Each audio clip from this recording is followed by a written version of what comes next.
dañuy sant yàlla bu baax ci ni mu demee ndax tey jataayu tey bi lim ñu may mooy ñëpp dikkaat ci ràññee bu mat sëkk te teewul kenn ku ci nekk bu dee dafa am loo bokk ci wàllu politique nga féete ca loola mais ñu bokk ñëpp d'accord ne Thiès dafa jar ñu am yenn ñu tegandi te jublu ci li ko gën a amal solo te gën a amal solo askan wi mooy ñu voté waxtaan ginnaaw bu ñu waxtaanee waxtaan bu dëggu nag ku ne joxe sa xalaat ñu voté budget bi nga xamante ni moom moo ñuy may ci 2020 bi ñu mën a toppatoo yitte Thiès waay tey jii waxtaane nañu point yëpp nit ñi xam nañ ne am na yu fi bees ndax nag su fi déjà 1800 mu junni ak juróom-ñetti téeméer ci ay lampadaires solaires duggee ci dëkk bi am na lu fi dugg na mu des junni ak ñaari téeméer ci ay lampadaires solaires yu war a ñëw balaa yàgg incha allah mu war a doon kon ñetti junniy lampadaires solaires ci lu fi amul woon ci loo xam ne génnewuñu ci gafaka ville Thiès pour def ko loolu lu am solo la xëy na ci suñu loxo la jaare waaye président de la république moo ko fi def na Macky Sall donc ma di ko gërëm ci turu waa Thiès yëpp te def naa ko ci salle Promoville bi gis nañ ko ci fukki kilomètres ak juróom-benn genn wàll yi nga xam ne moom la ñu diggoon juróom-ñetti yeeg genn wàll def nañ ko ñaari tronçon muy bu R100 ak bu Mbour 3 moo ci amoon jafe-jafe te jot nañu ay xibaar yu dal suñu xel ci ne loola day tàmbaliwaat mu doon loo xam ne nit ña fa dëkk te mu doonoon coono lool ci ñoom ñu daal leen ko jooyal fu ne nag ñooña xam naa ne bu liggéey boobu tàmbaliwaatee dina indi ak péex ci ñoom. alors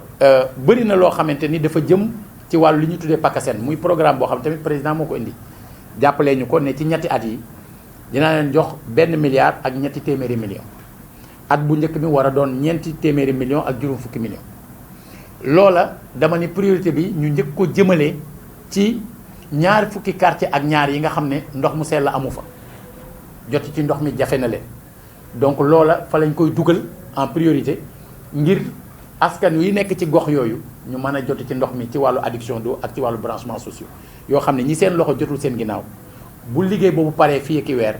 ñoom ñëpp ndox mi léegi mën a àgg ci ñoom loolu foo lañ ko njëkk a dugal li ci des mooy mairie bi nga xam ne Senghor fii la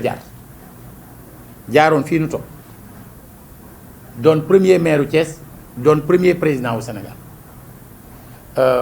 am muy histoire nag am lu bëri lu fi jaar Ousmane Ngom ne fi maire Amadou Wagué ne fi maire Pape Ali Ndaw nekk fi maire Moustapha Ndiaye nekk fi maire Idriss Seck nekk fi maire avant man may ñëw nekk 7e maire am na nag ci diggante bi président wu conseil yu fi jaar am na fi ay intérimaires yu fi jaar am na fi ay administrateurs yu fi jaar am na fi ay délégation spéciale yu fi jaar ci diggante bi fii nii barab bi bërëbu histoire la bërëbu histoire boobu dafa jaadu ñu fexe ba réhabiliter ko ngir sàmm ko tamit loolu ci fonds yooyu am na loo xam ne AGETIP moo yore liggéey bi mi ngi jëm ci fexe ba bu fi nit ñëwatee moo xam état civil la jëm moo am mu am fi yeneen soxla bu duggee ci mairie bi bu génnee dina xam ne dugg na ci barab boo xam ne ñi ngi bàyyi xel lu bëri te xam ngeen ne dañuy am ñoo xam ne dañoo nekk ay waylaago léeg-léeg joti ci yenn bureau yi yombul joti sax ci état civil yombul ndax yéeg yombu leen bu ñuy def réhabilitation bi sóoraale nañ ci loolu ñu tuddee accessibilité ngir ñoom dugg ci barab yooyu gën a yomb loolu lépp mi ngi ci biir ba ca topp mooy fii ñuy wax voirie yi nga xam ne service technique yi nga xam ne ñooy war a yore wàllu mbalit du yore wàllu liggéey yu bëri yoo xamante ni ci tali bi la jëm ak yooyu service technique yooyu fa ñuy nekk mu laaj defaraat boobu ma nga ci biir 450 millions yi waaye ñëpp xam nañ ñi yëngu ci wàllu caada muy culture nekk ay artistes ak yu ne mel dañuy jooy saa su ne bërëb boo xam dañ fa mën a yëngu ñu am centre culturel Léopold Sédar Senghor boo xam ne dafa laaj defaraat dugal nañ ko ci biir bu loola yembee ak jàmm fekk université de Thiès liggéey ba pare ba ñoom ñu jotaat ñu delloo ñu suñu auditorium bu boobaa dina am en attendant grand théâtre di fi am dina am ay barab yoo xam ne ñiy yëngatu ci wàllu culture ci dëkk bi danañ ca mën a xuus ba dem ci lu sore sore. alors yu mel noonu boo ko xoolee waxtaane nañ fii yu bëree bëri te tey waxtaan bi ñi doon jël parole jël nañ parole naa wax seen xalaat kenn baarewul kenn ñu def ko ci anam yi mu gën a dëggoo ak yi mu gën a selle waaye ba waxtu wotee jotee budget bi ñëpp xam nañ ne ville de Thiès juróom-ñett fukki conseiller la am tey ci ñi teewoon juróom fukk yi ak benn nee nañu waaw comme su fekkee juróom fukki ak benn nee nañu waaw kenn rek moo ne déet te kenn yëkkatiwul loxoom tamit ne man néew ma waaw néew ma déet am naa yaakaar ne budget bii ñu doon voté kon am na légitimité kon maanaam Thiès ay éluyam ñi mu fal wëlbatikuwaat nañu nangu ne Thiès ay seen kilifa askan wi ñi doon jooytu ne waaw xanaa ñun dañoo fàtte nañu jàngate ci bisu tey bi ne kon seeni élu ñoom am na nu ñu déggee loola ñu doon jooytu ba mu doon jógin bu bees jógin boobu nag mi ngi ñu war a jëmale ci at mii étudiants yi lañ daan jooy dinañ ci mën taxaw am na ñeneen luñ doon jooy dinañ ci mën taxaw ci lu gën a yomb mais à condition que vraiment ñu jublu bu baax ci biir liggéey bi et que ñu wéyal ko. mais ñu bëri wax nañ Thiès di dëkk bu mag tey budget bu ñuy tudd ñaari milliards am ñu ne ambition Thiès war na dépasser foofu monsieur le maire alors que dem ngeen ne niche yi fiscale yi ñu ngi si biir dëkk bi. tey yan jéego ngeen fas yéene def ak service technique yi ak waa administration pour que Babacar Ndaw yu dul fay impôt ak seen moroom ak ñeneen ñu mën a aussi participer si budget de. waaw loolu fekk déggoo amul woon nit ñi dañuy porox ndollu ci loolu ci division yooyu ak xaajaloo yooyu ngir li leen war duñ ko def mais suñu gisee ni ñi jiite dëkk bi am na benn dànk bu fi ne ci yenn wàll yi nga xam ne li la war boo ko deful liy tegu sa kaw doo am foo ko jooyee bu boobaa ku ci nekk da nga seet la la war nga def ko ndax nag bis bu ne nit jooytu ne bëgg naa nangam waaye la la war est-ce que yaa ngi ci loolu aussi dafay farata alors ñun gistu nañu ba xam bu baax a baax fan la ñu war a jële ji luy war a mën a tax dëkk bi dox loolu xam nañ ko leer na suñu bopp te leeral naa ko nit ñi ci biir salle bi alors loolu nag daañu organiser wu pour def ko ñi nga xam ne ñoom ñoo nekk services fiscaux yi ñu gën leen miin fii ci impôt domaine ñoom ak recette perception municipale ànd ko ak commission bu ñu taxawal fii te mu tudd commission de la fiscalité locale te l'honorable député Maïmouna Sène jiite ko yooyu yëpp dinañ ko ànd pour seet naka la ñuy fexee ba ci at mi nu jëm xéewal yooyu ñuy soxla pour doxal dëkk bi ñu mën ko wut ci anam yi mu gën a rafete mën koo doxal ci anam yi mu gën a selle du wàññi dara ci nañ daan defee mooy di am suñu ay audience publique pour di rendre compte parce que en fait noonu la war a demee du loolu ñuy def du loo xam ne dafa doon lu war a exceptionnel dafa doon loo xam ne dañ ko war a def ci code bi ñëpp di ko def te am na lu ne ci code bi loo xam ne boo ko jàngatee noonu di nga xam ne ñëpp ko war a def mooy yow dañ laa dénk moomuloo dañ la dénk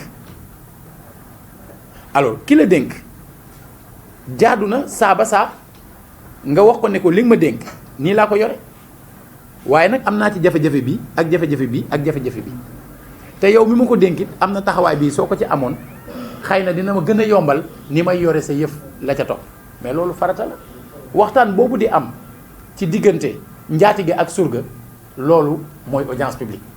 parce que lii nga xamante ne def nañ ko tey ñu wote ko waaw mais su fekkee dañ ko wote tey mais du ma xaar ba déwén ñuy voté budget rek pour ma ñëwaat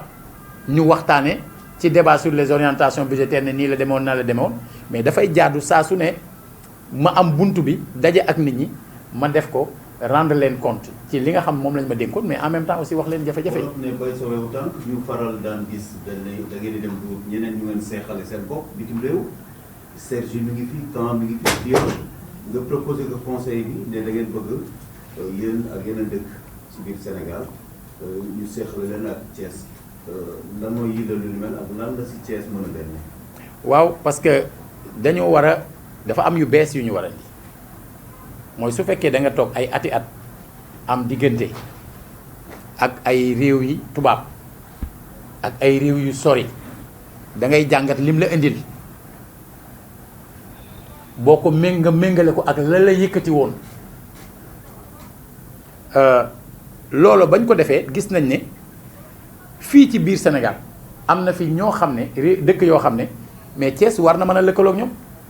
parce que du rek xaalis booy xaar muy jóge ci dëkk boo seexe nekkal sa seex am na leneen loo xam ne ay weccee la ci wàllu caada par exemple dëkk bu nekk am na aadaam am na caadaam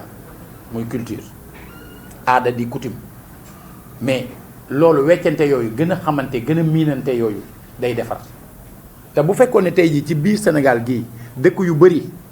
dinañ lëkkaloo di dem leen ko dikkalante di waxante du def lu gën a yaatal jàmm ci biir Sénégal ndax lu ngeen gën a miinante gën a fonkante gën a joxante cër jàmm gën a yaatu loolu lañ ci jublu moo waral ñu di ko def ak Saint-Louis boobu moo jiitu sori woon nañu ak ñoom puisque def nañ fa déplacement wax ak ñoom ci lu bëri ba d'ailleurs festival Kaay Thiès ren di 3e édition war a am incha allah du 28 au 31 décembre 2019 ville de Thiès ville de Saint-Louis mooy invité d'honneur alors donc loolu lu am solo la alors ñu fas yéene ko def ak ville Mbacké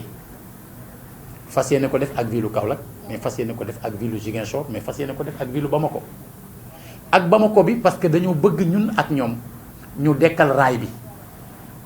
ndax raay bi concerné nañu mais raay bi concerné na waa Bamako bu fekkee ne ñun séq nañu loolu fa nga xam ne war nañ faa dem fëgg fa ci ay bunt ngir dekkal raay bi ñu mën koo defandoo maanaam benn bu ci nekk nag am na lu tax ñu def ko rawatina suñu étudiants yi nga xam ne yenn dëkk yi dafa am ay universités yu fa ne ñooña ci suñuy waxtaan ak ñoom dana ci bokk nu ñuy dalalee suñu étudiants yi ak nu ñu leen di ubbeelee ay bunt yoo xam ne ñoom bu ñu ñëwee ci dëkk yooyu te seeni wayjur neewuñu fa maanaam waa mairie ba doon seen wayjur loolu ay modalités yi danañ ko waxtaan ak ñoom ma jàpp ne pas bu bees la jéego bu bees la bu ñu def ci wàll woowu mu doon lu ñu indi bëgg ñeneen jàng ci bu ko defee ñu gën a fonk suñu bopp ci loolu tekkiwul ne dañuy bàyyi ñi ñu amaloon relation ndax ñi ñu amaloon relation am na ci yenn relation yoo xam mi ngi dox bu baax a baax ñi ngi jariñante ñoom am na lu ñuy jariñ ñun ñu am lu ñu leen di jariñ mais nag man damaa gëm ne jumelage yooyu ñuy def ci biir Sénégal ak jumelage yi ñuy def ci Afrique mën na doon jumelage yoo xamante ni bu ñu nee ba ca kanam dinañ gis ne yu am njariñ. peut-être laaj bu mujj ku wax dund wax li si ginnaaw corbillard bi nga xam ne dañ ko may mairie ville bu Thiès depuis ñu dox leen ko bu ko mosaan soxla yaa koy jàppale carburant ak lu ko yóbbu lu néew mais tey conseil bi mel na dañu woñaat sa loxo ne il faut que waa Thiès bu ko soxlaati il faut nga am loo participer loolu loo si leeral. waaw xëy na ku ci nekk ak na la yàlla bindee xam nga man yëf yi moom ma ko xam nga su ma ko moomoon moom ñëpp xam nañ ni waxuma la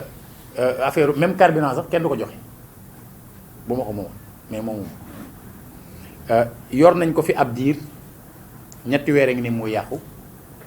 te ña ko war a defar dinañ ci dugal 4 millions et quelque pour mu mën a defar xam nga kon bu fekkee ñi may liggéeyee loolu ñëw nañu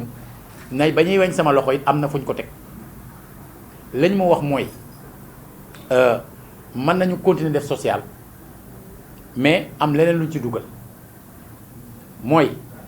bu dee biir Thiès la 5000 la bu fekkee da ngaa génn Thiès 10 000 la xam nga loolu moom loolu la ñu mujj retenir tegoon nañ lu gën a diis nag man tam mujj naa wàcc seen loxo tamit ba ñu mujj yemale ko 10 000 boo génnee Thiès ak foo mënti def maintenant carburant nag yow yaa ko wutal sa bopp nañu waxante dëgg alors loolu la ñu waxtaane ngir bu oto bi ñëwaatee léeg-léeg day am lu mu laaj ci wàllu defaraat technique mais dafa am loo xam ne comme dañ ciy def néew dafa am ay règles maanaam boo defee néew fenn doo ko bàyyi noonu rek beneen ñëw rek nga dugal bu dikkee dafa am ci wàllu hygiène loo xam dañ ko war a def te dafa am lu mu laaj loola xëy na participation yooyu dina permettre ñu defe ko noonu dinaa ci peut-être profiter ngir gërëm suñu benn liggéeykat bu ñuy wax Modou Diop lu gërëm bi du man maa ko gërëm waa Thiès ko gërëm ngir waxtu buñ ko fëgg ak fu mu mënti doon maanaam bu jóge woon bu demoon Matam léegi agsi léegi ñu ne ko da ngay dem Ziguinchor mu départ te du ci boole baat ba am na ay Thiès waa yu ko nar a sargal ci fan yi ñu jëm ci loolu xam nga kenn xaarul woon maanaam li ñu lay sargalee di jóge ci wàllu yóbbu néew ak lu ni mel mais nag loolu lépp exemple la rek pour wax ne nit bu engagé woo vraiment mën na jur lu bëri léeg-léeg nit ki nga xam mooy dawal oto yu mel noonu mën naa dem nit ñi fàtte ko xewlu sax du ko def mu dem def fan ak genn wàll ba ñëwaat ci ay conditions yi jafe dinay arrivé parce que c'est déjà arrivé bien que nag am na ñu bëri mbégte mañ cay am dina tax parfois ñu bëgg ci am benn taxawaay boo xam ne ñuy bëgg sax am lu ñu ko jàppalee mais moom day bañ alors lu mel ni moo indi woon waxtaan boobu ginnaaw corbillard bi aussi boole waxtaanoon nañ ci wàllu ambulance mais bu ngeen seetloo ci wàllu ambulance yi duggaguñu ci modalité de gestion yi parce que dañoo bëgg a taxawal SAMU municipal fii ci biir dëkk bi amagul nañu ñaari ambulance yooyu yi nga xam ne suñu frère Abdoulaye Diaw ñu koy wax Baba Diaw moom moo nu ko may ville de Thiès ñuy am yaakaar tamit xëy na du ñàkk ñeneen dugal ci seen loxo bu boobaa service bi nga xamante ni moom la ñu dénk liggéey boobu bu yeggalee gëstoom dina proposer loo xamante ni dina permettre vraiment ci wàllu SAMU bi ñu mën ci def ay jéego yoo xam ne dina am solo docteur Bekay Sidibé yàlla na ko yàlla yërëm dafa nekkoon ak ñun amoon xalaat bu sori ci wàllu woowu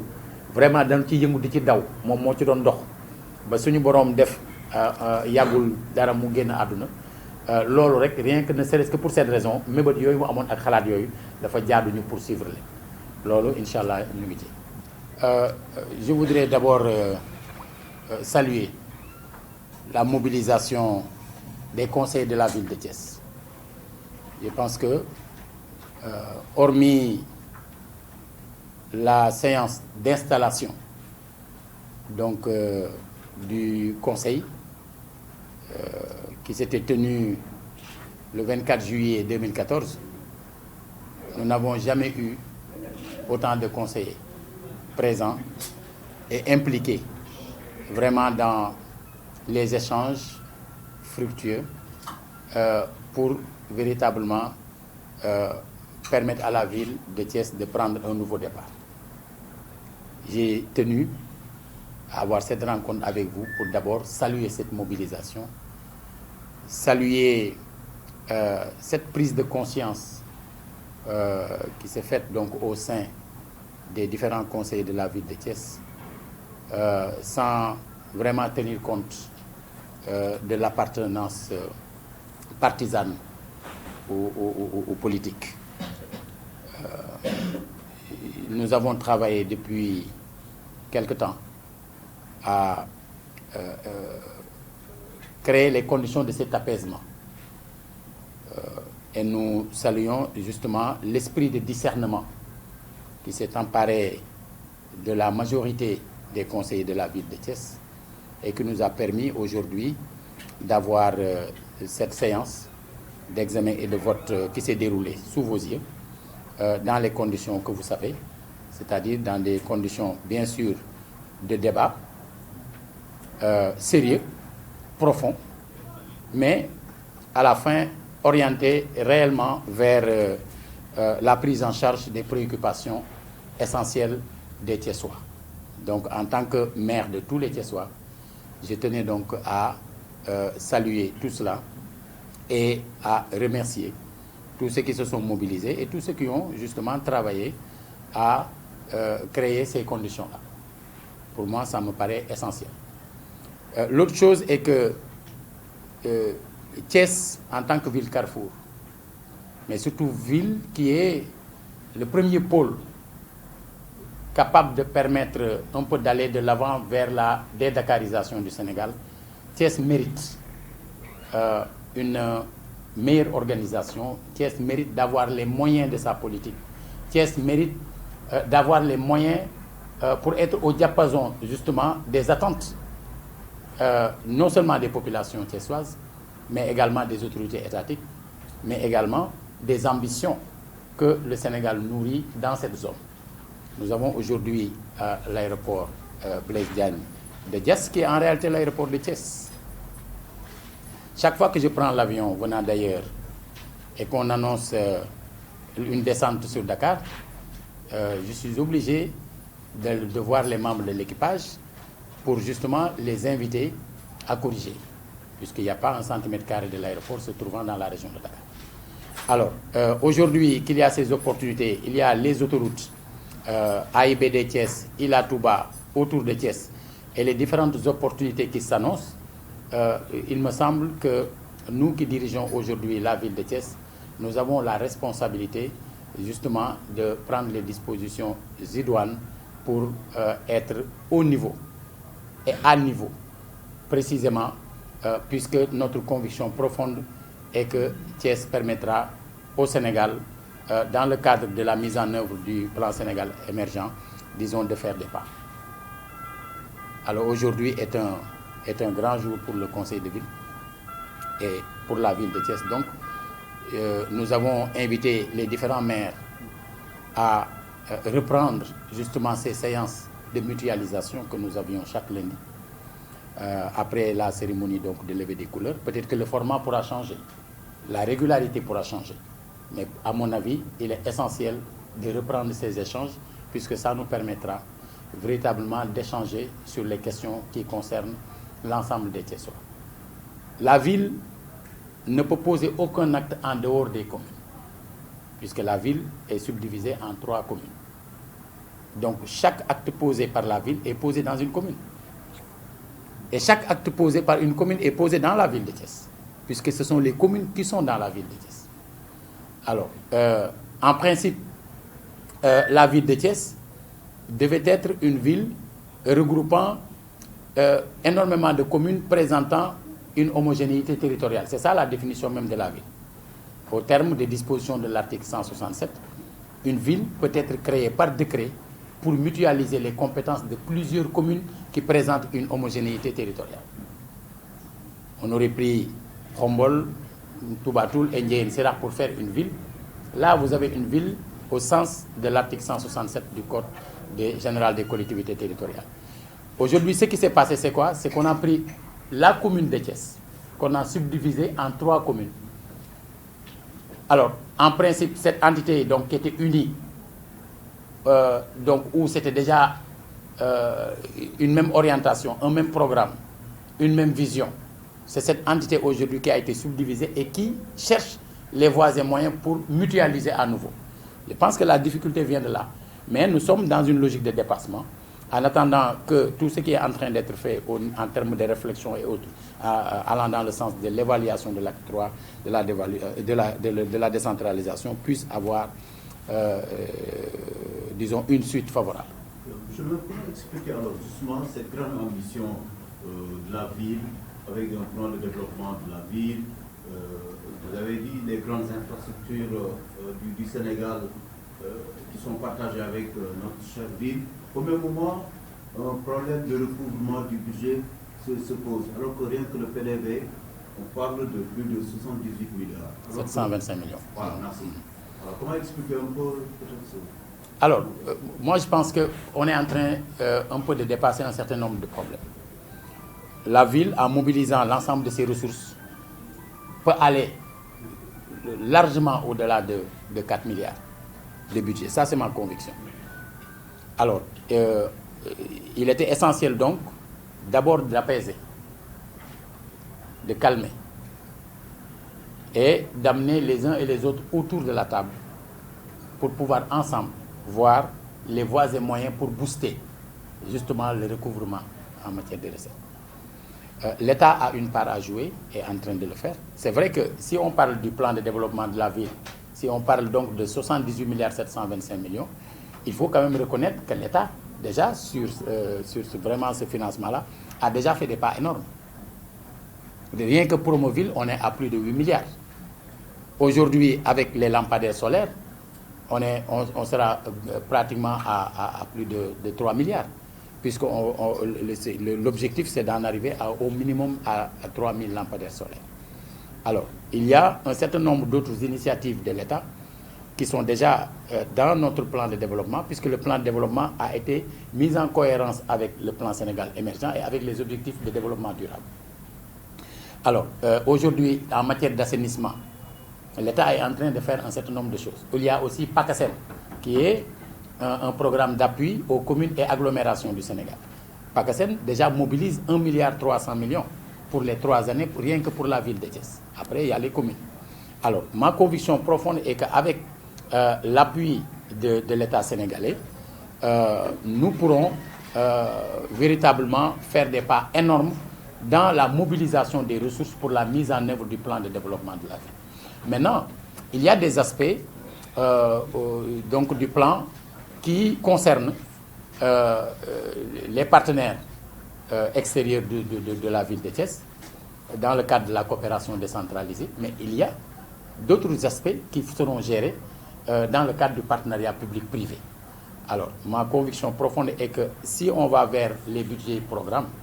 le plan de développement de la ville de Thiès sera pris en charge. Alors, je pense que ce qui s'est passé aujourd'hui peut permettre donc d'envisager l'avenir en termes, disons, de mobilisation des ressources avec beaucoup plus de sérénité, puisque si tous les membres du bureau s'impliquent, et aujourd'hui, ils sont tous mobilisés, et si les conseillers s'impliquent et se mobilisent pour, dans le cadre du civisme fiscal, je suis convaincu que l'année prochaine, nous aurons un autre débat. Bonne nouvelle, la reprise des travaux de Promoville, vous confirmez? Oui, je confirme, puisque bon, c'était notre combat. C'est vrai que les populations riveraines sont les premières impactées. Et la gêne occasionnée les indispose chaque jour et chaque heure. Nous sommes des Thiessois. Nous fréquentons toutes les localités de Thiès. Donc nous savons ce qui s'y passe. Nous avons aussi également ici au niveau de la mairie des conseillers et des membres de l'administration qui habitent à Ersan ou à Mbour 3. Alors, nous avons pendant des mois interpellé, pas forcément publiquement, puisque ce n'est pas forcément toujours plus efficace, nous avons interpellé les autorités qui sont en charge justement de ce problème. Aujourd'hui, nous avons reçu des informations plus que rassurantes, puisqu'on nous a annoncé que les ordres de service ont été déjà signés et que donc il y aura incessamment la reprise des travaux. Nous avons dit dont acte et nous allons faire le nécessaire pour surveiller cela et mettre la pression nécessaire pour que le travail puisse se faire et ne puisse plus s'arrêter jusqu'à la fin, donc qui sera constatée donc par réception.